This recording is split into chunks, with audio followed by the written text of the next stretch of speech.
ये तो commercial vessel है और अमेरिका के सेंटकॉम के पास, अमेरिका की सेना के पास एक एक चीज की बारीक जानकारी है कि कौन से वेसल में कितना क्रू सवार है, उस क्रू में कितने लोग किस देश के हैं।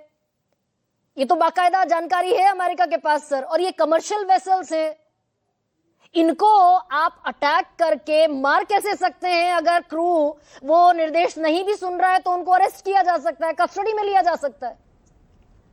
ठीक कह रही हूं सर या गलत कह रही हूं? आप बिल्कुल ठीक कह रही हैं। एक ज़रूरी बात जो मैं प्रोफेशनल तौर पर बताना चाहता हूँ वो ये है कि this is the most unprofessional act by any military anywhere in the world. Most unprofessional. देखिए इस किस्म के हालात में, जबकि वहाँ पे बंदी हो रखी है, स्ट्रेट ऑफ हॉर्मुज़ को क्लोज कर रखा है, तो आपको देखना पड़ता है कि किस प्रकार से वहाँ जहाज निकल रहे हैं। Every ship has got a name, और बड़ा बड़ा आपने देखा होगा शिप के ऊपर लिखा होता है every ship flies the flag of the country it is belonging to. ये आपने सारे जहाज पर देखा होगा। और जहाज वहाँ से तभी निकलता है जब उसको रजिस्टर हो जाता है, उसकी पूरी डिटेल की है कि कौन सा जहाज है, कितने टन का जहाज है, क्या सामान ले जा रहा है, कहाँ से कहाँ जा रहा है। Complete details are written down, signed and kept in the authorities. तो ये सब होने के बाद, और एक सबसे बड़ी बात मिलिट्री में होती है फ्रेंड एंड फो। अगर आप किसी को, एक दुश्मन के साथ आपका सामना होने वाला है, तो उसमें हम कहते हैं फ्रेंड या फो। आपको पता करना है पहले कि ये मेरा दोस्त है कि मेरा दुश्मन है। That is in the military language call it friend and foe. तो इन सब चीज़ों को देखें आप, तो मैं समझता हूँ कि आई वुड लाइक टू से it in rather strong Hindi word, ये फौज, ये जो नेवी है, जो भी है वह बिल्कुल बौखलाए हुए हैं। हिंदी का लफ्ज़ है, शायद अंग्रेजी में इसका ट्रांसलेशन में नहीं कर पा रहा हूँ।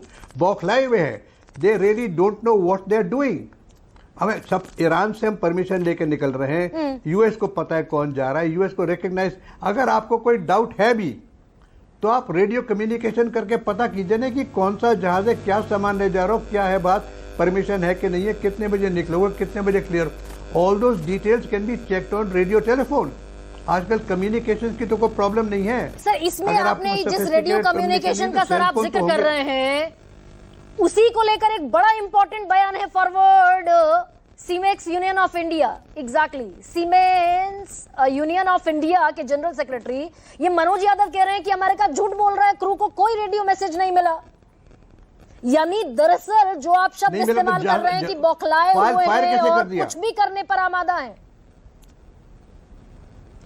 क्योंकि उन्हें पता ही नहीं कि करना क्या। आजकल से जमाना, हर एक आदमी के पास तो सेल फोन है, सेल फोन से नहीं पता कर सकते कौन है, कहां से जा रहा है। अगर आपका रेडियो कम्युनिकेशन नहीं भी हो रहा तो सेल फोन नहीं चल रहा है क्या? सैटेलाइट फोन नहीं होते हर एक जहाज के पास? Every ship is carrying a satellite phone. तो सैटेलाइट फोन से क्यों नहीं बात की? This is most amazing. मैं तो ये कहूंगा it's most unprofessional activity and America can not defend this. American government must take action against those people who have violated international norms of functioning in the sea. बस इसमें बड़ा important ये है sir, इसमें बड़ा इम्पोर्टेंट ये है कि हमला हुआ 8 जून को, फिर हमला हुआ 10 जून को, फिर हमला हुआ आज यानी कि 11 जून को। यानी हम क्या अमेरिका को उतना स्ट्रांग मैसेज दे पा रहे हैं? भाई रणधीर जायसवाल विदेश मंत्रालय के प्रवक्ता कह रहे हैं कि it is a big concern, ये गंभीर खतरा है हमारे नाविकों की सुरक्षा के लिए, पर वो मैसेज दे पा रहे हैं क्या हम? और अगर वो मैसेज दे पाए होते तो 4 दिन में 3 हमले होते भारतीय क्रू पर। वही तो मैं कहना चाह रहा हूं आपसे। अमेरिका हमारा मित्र है, सब मानते हैं, अमेरिका का प्रेसिडेंट मानते हैं, हमारी कंट्री मानती है, हमारा ट्रेड एग्रीमेंट चल रहा है, हमारे पीयूष आप वहां पे जाके कुछ 2-4 दिन में ट्रेड टैरिफ पे बात करने वाले हैं। हमारे साथ ईरान के पूरे सेंचुरी ओल्ड वो हैं। लेकिन ये बात आप उस लेवल पे नहीं, ये बात मिलिट्री लेवल पे आ जाइए आप, ग्राउंड लेवल पे, सी लेवल पे। तो सी लेवल पे किसी की छूट हुई है। The American government if it is true to itself must take discipline action against those people who have been firing at friends and four ships. ये कोई मजाक नहीं है सर। आप ये कह रहे हैं कि सेंटकॉम यानी कि जो अमेरिका की सेंट्रल फोर्स है वो डोनाल्ड ट्रंप के बगैर हमला कर रही है, ये हो सकता है क्या sir?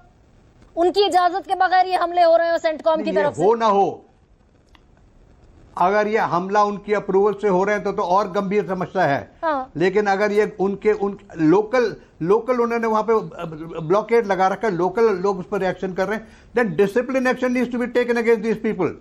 Somebody must be made to answerable in America. हमारी फॉरेन मिनिस्ट्री ने इनके एम्बेसडर को बुला के एक डिमांड भी इशू किया है, पर उन्होंने तो एक शोक संदेश तक जारी नहीं किया। कल डोनाल्ड ट्रंप रात के 11:30 बजे बधाई दे रहे थे देश के प्रधानमंत्री नरेंद्र मोदी को 12 साल पूरे हो जाने की, और उसी समय 3 लाशों की तीन मौतों की पुष्टि हो चुकी थी। सर्बानंद सोनोवाल पुष्टि कर चुके थे। बहुत खुशी की बात है, बहुत हमको अप्रिशिएट करते हैं कि रात के 11 बजे प्रेसिडेंट ऑफ यूनाइटेड स्टेट्स हमारे प्राइम मिनिस्टर को बात कर रहे हैं। बहुत खुशी की बात है, I am grateful to him. But what about killing my people? You go on killing my people in the sea for no reason.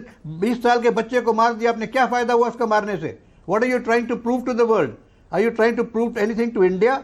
ये किसको आप बता रहे हैं कि हम इतने ताकतवर हैं, हम जिसको चाहे मार दें, जब चाहे मार दें? What are you trying to show? We agree you are a powerful nation. We agree you are a very strong military. हमने ये कब कहा कि आपकी मिलिट्री वीक है? लेकिन कुछ मिलिट्री का दिमाग, सोच विचार भी तो होना चाहिए ना भाई। किसको मार रहे हो? मारो दुश्मन को, आई हैव नो प्रॉब्लम। इस वॉर हो रही है वहां पे, आप मारिए दुश्मन को। लेकिन हम तो आपके मित्र हैं। आपका राष्ट्रपति तो हमारे प्राइम मिनिस्टर के रात को बात करके उनको बधाई दे रहा है। What is this nonsense going on? I am sorry, there is nothing that I can defend on this matter. I think only disciplined action must be made publicly known to every single individual in India. We need to see this disciplined action. Sir disciplinary action कौन लेगा? America लेगा ना, Obviously. और America की तरफ से, sir America की तरफ से इसका कॉग्निजेंस तक नहीं लिया गया। मैं यही सवाल आपसे पूछ रही हूँ। विद ड्यू रिगार्ड्स हो, अमेरिका इसका कॉग्निजेंस लेने को तैयार नहीं कि उसने मार्च से लेकर अभी जून के पहले हफ्ते तक हमारे 10 से 15 लोगों को मौत के घाट उतार दिया। तो क्या अपनी अगर सेना गलत काम नहीं करती तो उसको आप बताएंगे नहीं? It is amazing. अगर उनके डिफेंस मिनिस्टर, अगर किसी if he is worth his salt, देखिए इनके डिफेंस मिनिस्टर जो थे पे उन्होंने 10-12 तो जनरल्स को बर्खास्त कर दिया ना, तो अब इसको भी बर्खास्त कीजिए ना। ये किस किस्म की लड़ाई हो रही है? तो ये मैसेज तो सर हमें देना पड़ेगा ना strongly. I am very sure. अब भाई हम तो दे रहे हैं, हम तो बता रहे हैं, आप टीवी पे बता रही है, पूरा विश्व आपका टीवी शो देख रहा है इस समय। एंड आप देख रहे हैं कि किस तरीके से भावना है भारत सरकार में, किस तरीके से ओवैसी साहब बोल रहे हैं, किस तरीके से हमारे स्पोक्स पर्सन बोल रहे हैं। हम ऐसा, हमारा देश देखिए ऐसा नहीं है कि गाली गुफ्तार पे होकर आएगा। I am sorry, we are going to follow diplomatic channels and we are very savvy people. हम ऐसी कोई गाली गुफ्तार नहीं करना चाहते टेलीविजन पे या डिप्लोमेसी में। We still believe in diplomacy. हम अकल से बात कर रहे हैं, समझौता करना चाहते हैं, लेकिन हमें रिजल्ट तो दिखाइए आप। I am sure the foreign ministry of India is dealing with the foreign ministry and defence minister of America and saying कि भाई आप इसका एक्शन दिखाइए। हमारे देशवासी देखना चाहते हैं कि आपने एक्शन क्या लिया।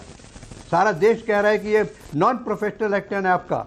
अब ये नॉन प्रोफेशनल एक्शन, और सर ये नॉन प्रोफेशनल एक्शन लगातार जारी है। मैंने 1 मार्च से लेकर 11 जून तक की सारे सीक्वेंसेस पढ़ दिए। अचल मल्होत्रा,